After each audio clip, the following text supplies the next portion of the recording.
खंडवा लोकसभा में लोकसभा चुनाव की तैयारियों में जुटे राष्ट्रीय पार्टियां, चाहे कांग्रेस हो, भारतीय जनता पार्टी हो या जयप्रकाश जनता दल हो, सभी ने अपने प्रत्याशी उतार दिए हैं। वर्तमान में भारतीय जनता पार्टी की तरफ से ज्ञानेश्वर पाटिल, जो कि नंद कुमार सिंह के अनुयायी कहे जाते थे, उनको कोरोना काल की विषम परिस्थितियों में जहां 2.5 साल का प्रतिनिधित्व दिया गया था, उसके बाद में फिर 5 साल का प्रतिनिधित्व दे दिया गया।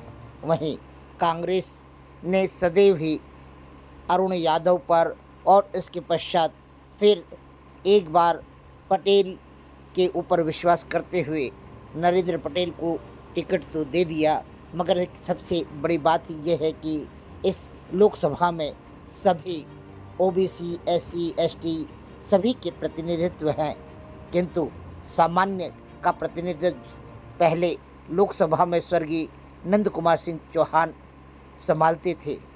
इसके पश्चात क्या भारतीय जनता पार्टी और कांग्रेस संगठन के अंदर सामान्य वर्ग के प्रतिनिधित्व के लिए योग्य उम्मीदवार ही नहीं है? यदि नहीं है तो यह एक आश्चर्य की बात है कि संगठन इतने सालों से चल कैसे रहा है, और वहीं पर यदि हैं तो उपेक्षित क्यों हैं? आखिर में इन्हें प्रतिनिधित्व नहीं देने का मूल कारण क्या है? वर्तमान में खंडवा लोकसभा को और सामान्य वर्ग को एक प्रतिनिधित्व की आवश्यकता है, और इस प्रतिनिधित्व के लिए वर्तमान में परिसीमन का समर्थन करते हुए अगर अम्बेडकर वासी भी यदि अम्बेडकर के संविधान को मानते हैं और परिसीमन को मानते हैं, तो वह भी वर्तमान में सामान्य वर्ग के इस प्रयास और इस विरोध को दर्ज कराते हुए लोकसभा में भारतीय जनता पार्टी हो या कांग्रेस हो, सभी को मुखर जवाब देंगे कि वर्तमान में लोकतंत्र जिंदा है और इस लोकतंत्र को जिंदा जनता ने ही रखा हुआ है। वर्तमान में सामान्य वर्ग का प्रतिनिधित्व करने के लिए अब जयप्रकाश जनता दल ने भी अपना प्रत्याशी उतारा है। चुनाव चिन्ह टिल्लू पंप को लेकर वर्तमान में देखना है खंडवा की जनता फिर से मोदी के सब्ज बाग, क्योंकि वर्तमान में खंडवा की लोकसभा को प्रतिनिधित्व देने वाले व्यक्ति के अंदर वह गुण नहीं है जो इस लोकसभा के विकास हेतु चाहिए। वर्तमान में कांग्रेस ने भी एक बलि का बकरा खड़ा तो कर दिया है, किंतु जीतने के बाद में यह हमारी लोकसभा का दोनों विकास कर पाएंगे, यह एक यक्ष प्रश्न है। वर्तमान में आवश्यकता है सामान्य वर्ग को जागने की और अंबेडकर वासियों को अपने संविधान बचाने की, ताकि हमारे देश की राष्ट्रीय पार्टियों को यह पता हो कि परिसीमन का मतलब परिसीमन होता है। यदि एससी, एसटी, ओबीसी के पदों पर सामान्य वर्ग को जिस दिन रख लिया जाएगा और उनकी नियुक्ति की जाएगी, तो स्वाभाविक है कि अनारक्षित पदों पर भी ओबीसी और एससी, एसटी को खड़ा किया जाए। अनारक्षित मतलब सामान्य वर्ग के लिए एक छोटा सा प्रतिनिधित्व, जो कि वर्तमान में राष्ट्रीय पार्टियों ने लोकसभा में कहीं गुम कर दिया है, खो दिया है, गायब कर दिया है। अब जागृत करना है भारतीय जनता को और खंडवा की लोकसभा की जनता को कि हम सामान्य वर्ग भी कुछ हैसियत रखते हैं, कुछ ताकत रखते हैं। खंडवा लोकसभा की अनारक्षित सीट पर वर्तमान में सामान्य वर्ग का ही प्रतिनिधित्व होना चाहिए।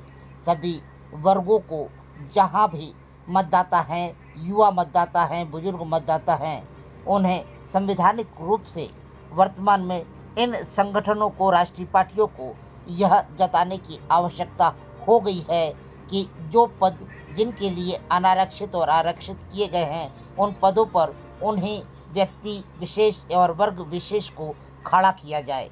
वर्तमान में खंडवा की जनता से अपील है कि सामान्य वर्ग के हितों को और सुरक्षा को ध्यान में रखते हुए आप भी सामान्य वर्ग के उम्मीदवार और प्रत्याशी को वोट दें और भारी बहुमत से जिताएं। को जानते हैं अच्छे से, ऊपर वाले भी उनको अच्छे से जानते हैं। भाई आप बताओ ना, हमने तो किसी भी दौर में पार्टी को धोखा दिया ही नहीं। साहब भी मौजूद है, उपचुनाव में सब लोग भाग गए, कोई लड़ने को तैयार नहीं था। राजनारायण सिंह ने कहा कि नहीं, कांग्रेस के लिए राजनारायण सिंह लड़ा है और उपचुनाव बहुत ताकत से कर रहा, तो किसकी बात करें? अपन तो आगे की बात करें, पीछे की घिसा पट्टी से कोई आवाज कैंडिडेट आज हमारे लोकसभा क्षेत्र के लिए हमारे बीच उपस्थित हैं भाई नरेंद्र पटेल जी। मैं अक्सर आपसे जब आपसे चर्चा होती है तो उसमें एक बात व्यक्त करता रहता हूँ कि केवल राजनीतिक व्यक्ति की, राजनीतिक पार्टी की जिम्मेदारी नहीं होती प्रजातंत्र को प्रजातंत्र के रूप में ले चलने की। आप प्रजातंत्र के चौथे स्तंभ के रूप में जाने जाते हैं, आज से नहीं, आपकी उत्पत्ति के समय से। मेरी ऐसी मंशा है कि जो सत्य है उसको देश के सामने, प्रदेश के सामने और जिले के सामने आपके माध्यम से हम लोग कोशिश करें रखने की, और आप भी अपने तरफ से उसको रखें। माखनलाल जी चतुर्वेदी एक जीवंत उदाहरण है खंडवा पत्रकारिता का। पहला पत्रकार था और पहला ऐसा टीचर था जो पिस्तौल रख करके स्कूल जाता था और स्वतंत्रता संग्राम की लड़ाई लड़ी। वो केवल अंग्रेजों की बुराई करने के लिए नहीं, जो भारत देश की स्वतंत्रता दिलाने के लिए थे। आज भी हमारा, जैसे भाई राजनारायण सिंह ने कहा कि देश ऐसी परिस्थितियों में पहुंच गया कि हम एक दूसरी गुलामी की तरफ बढ़ रहे हैं।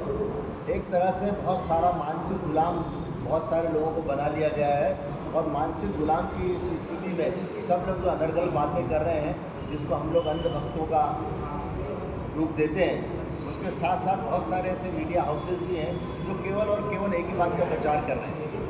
ऐसे कठिन समय में आप अपना दायित्व तो निभाइए। हम लोग तो राजनीतिक व्यक्ति हैं, अपनी राजनीतिक बातें करते हुए जो सामने वाली पार्टी है जो आज सत्ता में है, उसकी जो कमियां हैं हम उसको निकाल करके आपके सामने प्रस्तुत करना चाहते हैं। आपके माध्यम से जनता तक वो कमियां जाएंगी। सब लोगों को मालूम है कि कौन सी चीज़ क्या हो रही है, किसका क्या अर्थ निकलता है, किसका क्या तात्पर्य होता है। बावजूद उसके जब उसका प्रस्तुतिकरण केवल ठकुर सुहाती के रूप में होता है तो बिल्कुल भी अच्छा नहीं लगता है। न जनता को अच्छा लगता है, न किसी राजनीतिक व्यक्ति को भी अच्छा लगता है। मैं आपसे गर्ववश निवेदन करता हूँ कि जो आज स्थितियाँ निर्मित हो गई हैं, हम लोगों का सबका योगदान उसमें है। मैं आपसे अपेक्षा करूँगा कि आगे आने वाले जो चुनाव है, जो आज से शुरू होने जा रहा है, आप जैसा देख रहे हैं, तो उसमें आप जनता के सामने जनता की कठिनाइयाँ रखिए।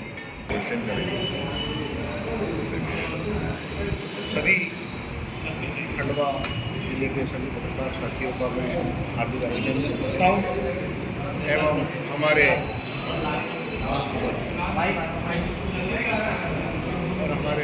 जिला कांग्रेस के अध्यक्ष महोदय अजय ओझा जी, हमारे शहर के अध्यक्ष डॉक्टर मिश्रा जी, हमारे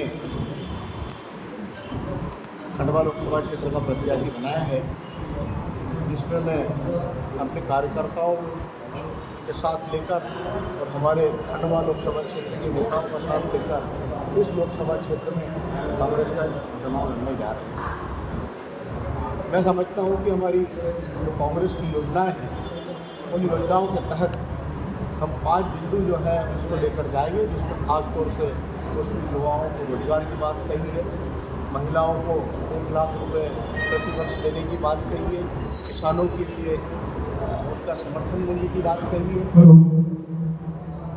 किसानों के लिए कर्ज माफ़ी की बात की गई है, और इस देश में संविधान सुरक्षित रखने की बात कही है। मैं आप लोगों से निवेदन यही करना चाहता हूँ कि कांग्रेस की जो नीति है आप इसको उजागर करें और इस देश की जनता को आप लोगों को सामने लाना होगा। इस देश की परिस्थितियाँ इस प्रकार से चल रही है, अर्थव्यवस्था किस प्रकार से चल रही है, ये आप लोगों को देखना है। मैं एक बहुत महत्वपूर्ण बात कहना चाहता हूँ आप लोगों के बीच कि हमारे निमाड़ क्षेत्र में खरगोन लोकसभा क्षेत्र और खंडवा लोकसभा क्षेत्र आते हैं। इसमें जब कांग्रेस को लोकसभा में प्रतिनिधित्व मिला, उस समय हमारे जो सांसद रहे हैं उन्होंने हर वक्त इस निमाड़ को आगे बढ़ाने का काम किया है, विकास करने का काम किया है। चाहे वो हमारे बाबूलाल जी हो, चाहे गंगाचरण दीक्षित साहब हो, चाहे शिव कुमार सिंह जी हो, चाहे हमारे महेंद्र सिंह जी हो, चाहे हमारे कालीचरण सकरकाया जी हो, अरुण यादव जी हो, इन लोगों ने इस क्षेत्र को बहुत महत्वपूर्ण भूमिकाएँ की है और खासतौर पर जो धर्मपुर के सांसद सुभाष यादव जी रहे, उन्होंने इस शहर को, इस निर्माण को ओंकारेश्वर डैम और पुनासा डैम इंदिरा सागर के नाम से लिया गया है।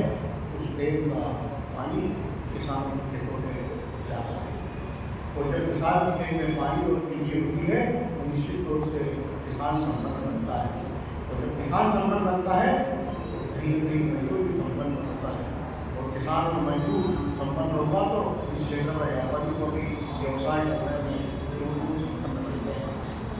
साथियों, किसानों के लिए हमारा देश कृषि प्रधान देश है, इसलिए हमारे शिव कुमार सिंह भैया के नाम से जाने जाते थे। उन्होंने कानपुर में सुरभीन गन्ना की गन्ना फैक्ट्री डाली, जिससे किसानों को गन्ना बनाने का प्रयास होगा और अधिक उत्पादन मिलेगा। हमारे गंगाचरण जी ने कानपुर में एक सुरभी डाली जो आज सहकारिता के माध्यम से उन्होंने काम किया। इसी प्रकार से जब सुभाष यादव जी को मौका मिला सांसद बनने का, उन्होंने शुगर फैक्ट्री और सुरभीन डालने का प्रयास किया। मैं जब अरुण यादव जी को मौका मिला तो कानपुर से लगा के प्रभा विधानसभा तक उन्होंने हर विधानसभा क्षेत्र में बड़े बड़े काम किए तो मात्र 5 साल का मौका मिला था। चाहे कानपुर की सुप्रीम हो उसको पुनर्जीवित करने का उन्होंने प्रयास किया, चाहे नेपानगर की पेपर मिल हो उसको उन्होंने पुनर्जीवित करने का कार्य किया। खंडवा का मेडिकल कॉलेज जो उन्होंने स्वीकृति ला कर दी, खंडवा में पेयजल की समस्या जो थी वो नर्मदा जी के जल लाने का उसकी स्वीकृति प्रदान करी। कई अनेक प्रकार के काम किए हैं। मानदाता विधानसभा में जब हमारे राजनारायण सिंह जी जो विधायक थे तब उन्होंने सुभाष यादव जी के साथ और ताराचंद पटेल बड़वा विधानसभा के विधायक थे, उन्होंने उस देश का बहुत महत्वपूर्ण कार्य किया। मानदाता विधानसभा में अरुण यादव जी ने एक के माध्यम से कारखाना डाला जिसमें 11,000 मेगावाट बिजली का उत्पादन होता है। इसी प्रकार से बड़वा विधानसभा में उन्होंने एनटीपीसी के माध्यम से 11,000 मेगावाट बिजली का कारखाना डलवाया है। ये लाखों हजारों करोड़ रुपए का काम हुआ है हमारे इसमें। तो ये एक भी आपको बता दें कि एक सांसद जो भारतीय जनता पार्टी का सांसद रहा और उन्होंने इतने बड़े काम किए हैं। ये देश के विकास की पार्टी है। कांग्रेस पार्टी हमेशा, अगर जनता ने, मतदाता साथियों ने अगर कांग्रेस को चुनकर भेजा है तो कांग्रेस का प्रतिनिधि हमेशा जनता के विकास की बात करता है। मेरी बात आप जनता के बीच में पहुँचाएँ। निश्चित तौर से मैं एक बात समझता हूँ कि इस देश की राजनीति को, इस देश को चलाने में चौथे स्तंभ के रूप में पत्रकार साथी होते हैं और पत्रकार साथियों को मेरा निवेदन है कि इस देश की जनता को सत्यता से आप जनता को अवगत कराना चाहिए। इस दौर में आज की तारीख में महंगाई का रूप कहा जा रहा है कि आप देख रहे हैं, समझ रहे हैं, गरीब को अपना घर चलाना मुश्किल हो रहा है। खासतौर पर मध्यम वर्ग के लोग जिनकी तनख्वाहें 5,000 से लगा के 7,000, 15,000, 30,000 रुपये तक की है, न उनका घर है, न कहीं छिपाने के लिए सख्त जगह है, और कैसे मकान नहीं हो, छोटे छोटे धंधे करते हैं जिनको अपने बच्चों की शिक्षा भी पूर्ण रूप से नहीं दे पाते हैं। ये मैं आप लोगों का धन्यवाद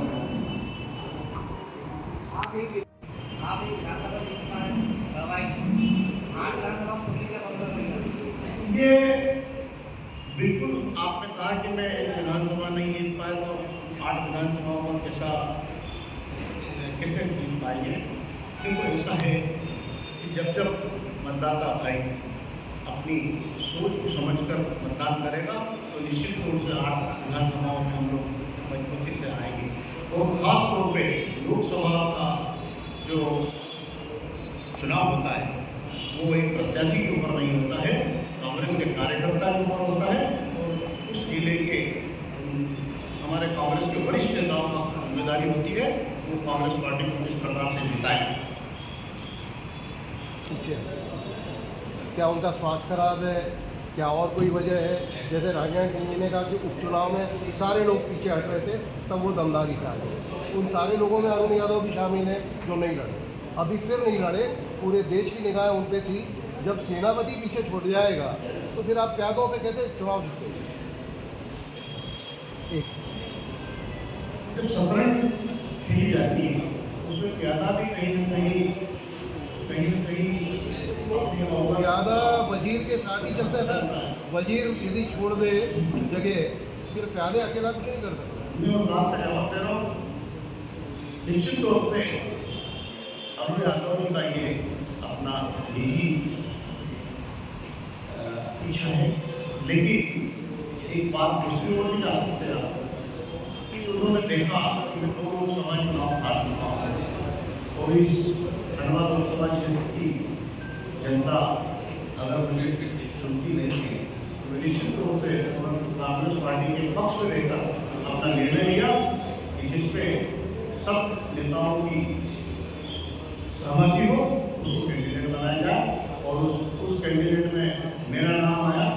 ठाकुर राजनारायण सिंह जी ने मेरा नाम समर्थन किया, जिसका प्रस्ताव ठाकुर राजनारायण सिंह जी ने किया और उसी नाम का समर्थन अरुण यादव जी ने किया। सबको मौका मिलना चाहिए। कांग्रेस पार्टी आप एक पहलू से देख रहे हैं, मैं समझता हूँ कि उन्होंने अच्छा निर्णय लिया है कि चुनाव से हट के जाए। नेता है, बड़े नेता है, पूरे मध्य प्रदेश में अपना प्रसार करने के लिए दिग्विजय सिंह जी चुनाव लड़ रहे हैं, है ना, और अरुण यादव जी पीछे हट रहे हैं। आपको नहीं लगता कि वो ज़्यादा अच्छे कैंडिडेट हो सकते थे? बिल्कुल अच्छे हो सकते थे। मैं ये मानता हूँ कि अरुण यादव जी मेरे से अच्छे कैंडिडेट हो सकते थे, लेकिन उनकी सोच में आपको पता है कि कहीं न कहीं में दूसरे अपने को अपना हो सकता है कि उनका भाग्य चल जाए और चुनाव जीतता है। तो आपको लगता है कांग्रेस भाग्य के सहारे चल रही है? भाग्य भी राजनीति में एक बहुत बड़ी चुनौती है। आपकी प्रहलाद कुंडली भाई कहीं ने प्रश्न किया था। आपकी कुंडली कहीं दिखाई, उसके बाद टिकट मिला है क्या? हाँ? देखो इस देश में धर्म की भावनाओं से ही जनता चलती है। धर्म पहले आता है, बाद में राजनीति आती है, जबकि ये सब इस प्रकार से नहीं होना चाहिए। धर्म को अंधविश्वास तो नहीं बोलते हैं ना? नहीं, आप तो अंधविश्वास को धर्म बोल रहे हैं कि आपकी कुंडली में, आपकी योग्यता में, पता नहीं आपके ग्रह नक्षत्र आपको जिताने वाले हैं। मैं कार्यकर्ताओं के ऊपर चलता हूँ और कार्यकर्ता ही चुनाव जिताते हैं। कि मैंने जो आपको बात कही है, उन्हें कार्यकर्ताओं की आप बात कर रहे हो, पूरे बूथों में बटी हुई है कांग्रेस। भाजपा का कार्यकर्ता एक एक बूथ पे पहुंच चुका और आपका कार्यकर्ता मैदान में नजर ही नहीं आया। कैसे कार्यकर्ताओं के बल पर आप जीतेंगे? निश्चित रूप से मैं समझता हूँ कि कार्यकर्ता प्रत्याशी घोषित होने के बाद अपना कार्य की जिम्मेदारी समझते हैं और कल सवेरे टिकट का घोषणा हुई तो सभी कार्यकर्ता आप देख रहे हैं, चाहे मैंने कल ब्राह्मण जाएगा, ब्राह्मण में भी सैकड़ों कार्यकर्ता इकट्ठे हुए हैं और आज यहाँ गोवा में कार्यकर्ता मौजूद हैं। और मैं ये है कि एक में लाने का काम हमको राजनारायण सिंह जी का नेताओं की सहमति मिली है। खंडवा लोकसभा क्षेत्र में कहीं न कहीं हुई है। आज आप देख रहे हैं कि ठाकुर राजनारायण सिंह जी भी आए हैं, अरुण भी आने वाले हैं। मोदी लहर के बीच में वोटर आपको मिलते हैं, जो ऊपर का मेजर डिफरेंस है जिसके कारण आप यहाँ पे आप डिफीट हो जाते हैं, उस डिफरेंस को लेके क्या प्लानिंग है? ये एक्चुअली देखा जाए तो लोकसभा चुनाव या कोई भी चुनाव हो, ये गोपनीयता अपनी रहती है, इसलिए हम इस चीज़ को उजागर नहीं कर सकते हैं। निश्चित तौर से हम लोग धर्मनिरपेक्ष पार्टी है और सभी धर्मों को लेकर हम अपने सभी कौम को लेकर हम चुनाव के मैदान में जाएंगे। आप बड़े धार्मिक व्यक्ति हैं। पहले के कैंडिडेट के केस में देखा गया है कि अगर आप ज़्यादा मंदिर जाते हैं तो कुछ लोग नाराज़ हो जाते हैं। आप इन द सेंस कांग्रेस का प्रत्याशी जाता है और आप तो दिन भर मंदिर में 2-3 बार घंटी बजा ही आते हैं भगवान जी के सामने, तो ऐसा नहीं है आपको कहीं आपकी पार्टी का वोट नाराज हो जाएगा? ऐसा है कि हमारी सोच होना चाहिए। जो जिस धर्म को चालू रखता है वो अपने अपने धर्म की प्रार्थना करता है।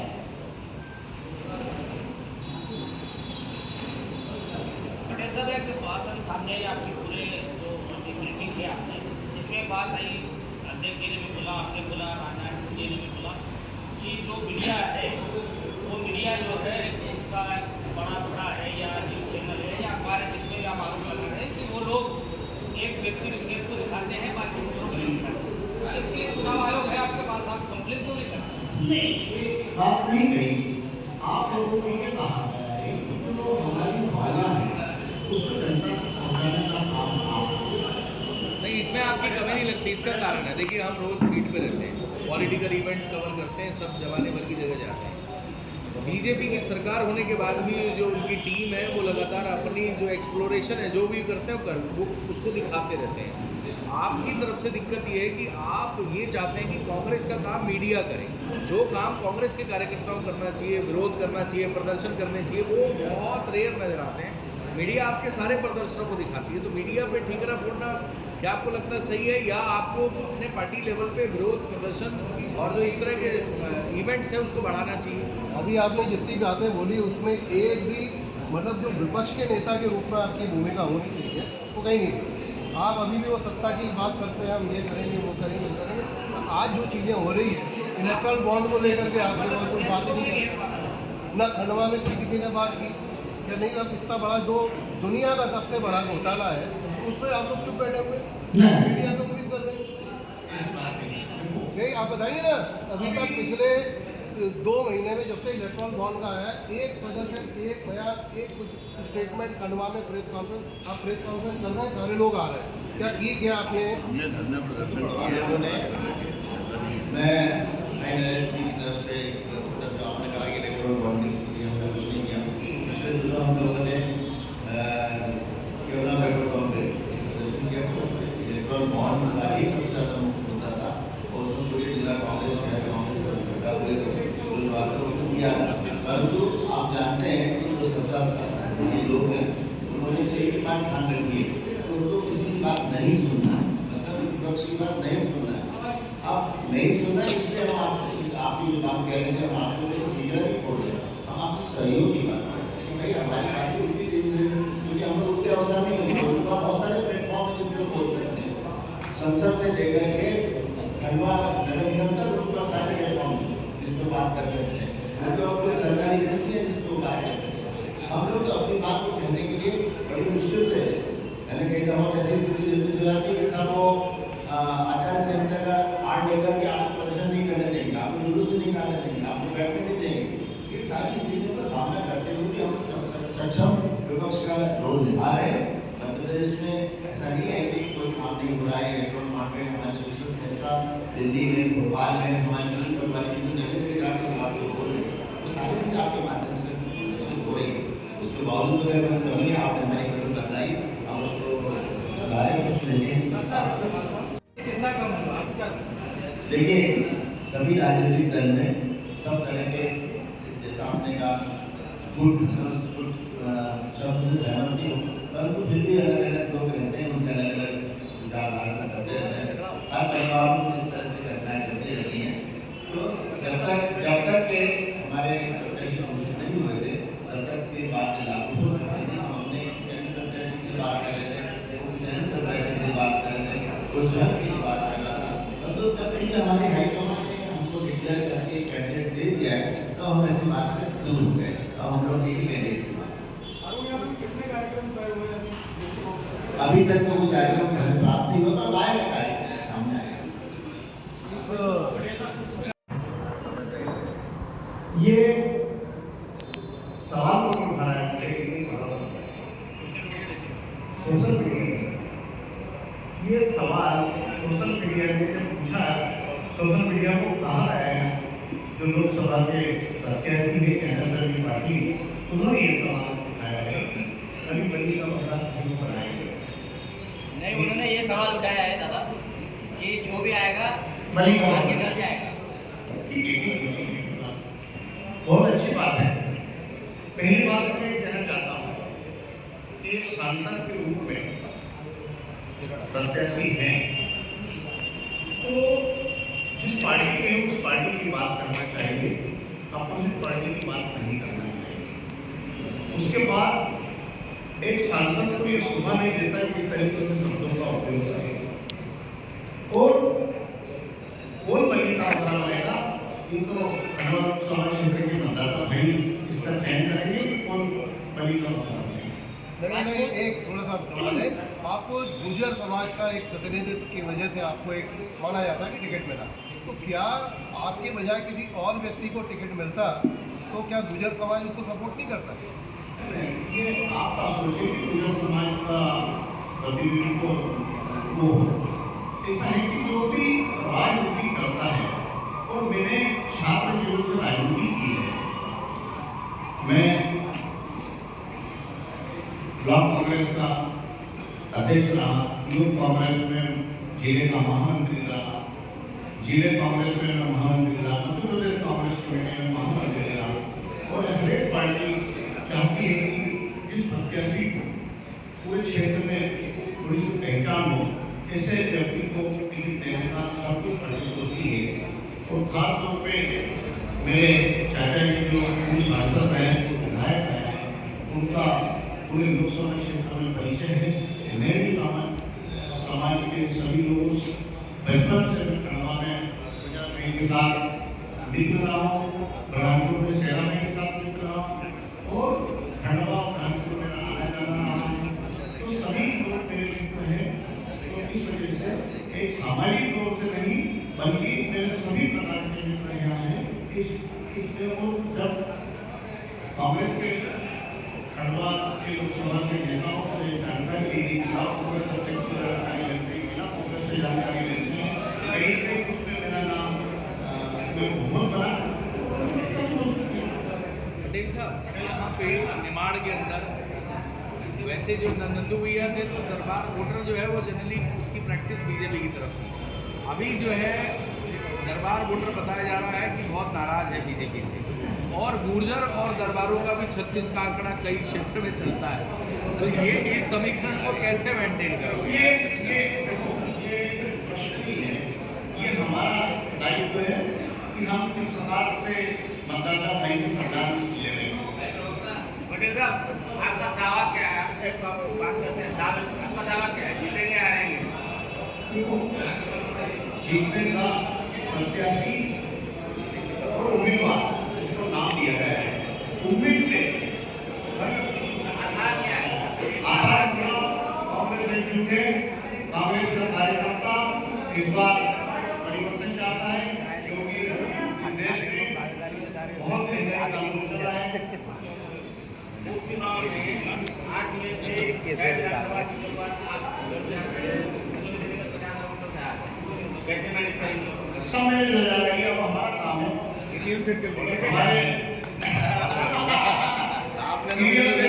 काम हमारा नहीं, सीरियल सेट करने का काम हमारा नहीं। प्रयास रही हूँ, मुझे खंडवा लोकसभा क्षेत्र के नेताओं ने और कार्यकर्ताओं की पुकार मिली थी, वो ऊपर तक पहुँचाई। प्रदेश कांग्रेस ने अति भारतीय कांग्रेस तक पहुँचाया। उसके बाद सीधी बात है कि मल्लिका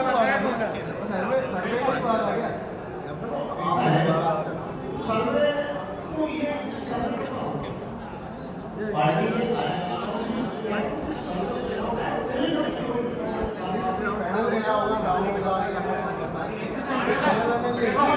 आपने पूछा मैं मुझे लोगों ये प्रश्न मेरे से किया गया, मैंने कहा मैं नहीं रहा, यानी तो पढ़ने से पूछो आपकी कौन समाचार है, मतलब ये क्या असली अनेक कभी पूरब से चलती है तो कभी पश्चिम से चलती है। तो ये इसको आंधी, मैं तो नहीं समझता हूँ कि आंधी चल रही है। आप मान के चलें कि जनता जिस ओर आंधी को हवा में बहा देगी वो पानी से देगी। हमारा कांग्रेस का कार्यकर्ता जो है यहाँ पर खंडवा लोकसभा में चुनाव लड़ेगा। और आज की तारीख में देख रहा हूँ, मुझे सिर्फ मात्र 24 घंटे हुए हैं देखने को, तो कांग्रेस के कार्यकर्ता में बहुत उत्साह है। बगैर सूचना के कार्यकर्ता हमारा आ रहा है।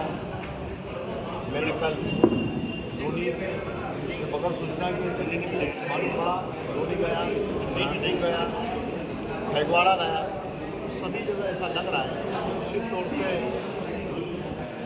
कार्यकर्ताओं में बहुत ज़्यादा उत्साह है। और अब समय अधिक हो गया, इसलिए हमारा कार्यकर्ता भी बहुत जागृत हो चुका है।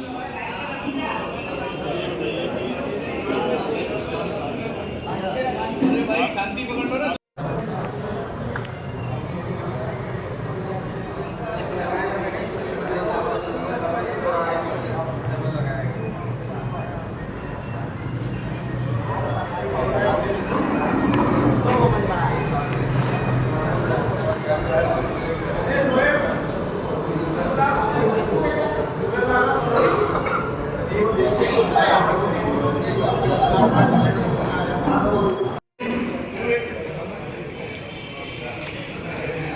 सरकार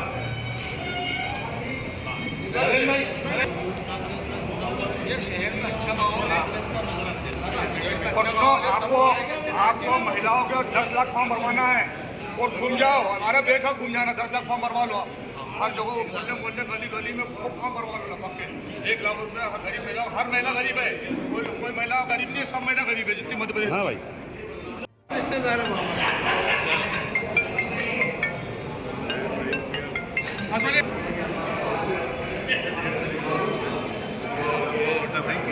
लगा देगा राकेश साहब से कड़ी से हुकुम भाई सरपंच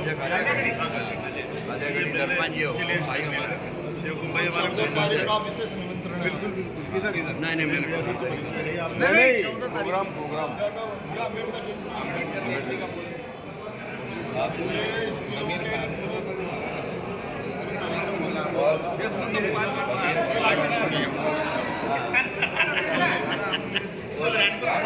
अरे फोटो